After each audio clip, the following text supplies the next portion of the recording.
عمري 80 سنة، وفجأة فقت وأنا بجسمي لما كان عمري 32 سنة ليوم واحد بس. فقت على إيدين صغار عم يشدوا الحرام ويقولوا ماما فيقي فيقي، عم يصرخوا. أنا برمش شوي شوي وبوقف وبطلع هيك أولادي صغار مرة تانية بيطلعوا على التخت بيضحكوا وكلهم مليانين طاقة وحياة. بتذكر كيف كنت دائما مستعجلة الصبح، بس مو اليوم.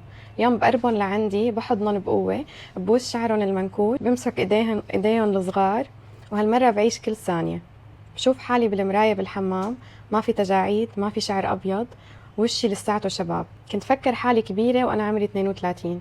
شو فكرة سخيفة. بطلع بلاقي جوزي بالمطبخ عم يعمل قهوة، شكله لسه هيك شباب. بلف إيدي حواليه وبحضنه بقوة، بيطلع فيني مستغرب.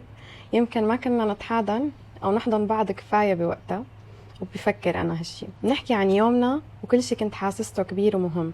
بحاول خزن صوته بذاكرتي.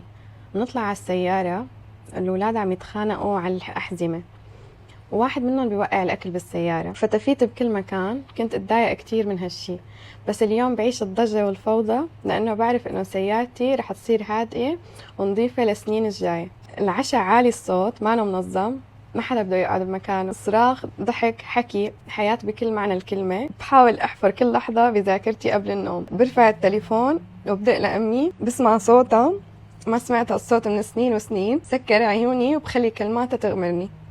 بقلها اني بحبها مرة واثنين وعشرة. ما بدي سكر الخط، مو هالمرة. ما بخلي شي بدون ما ينقال، بقلها كل شي بقلبي.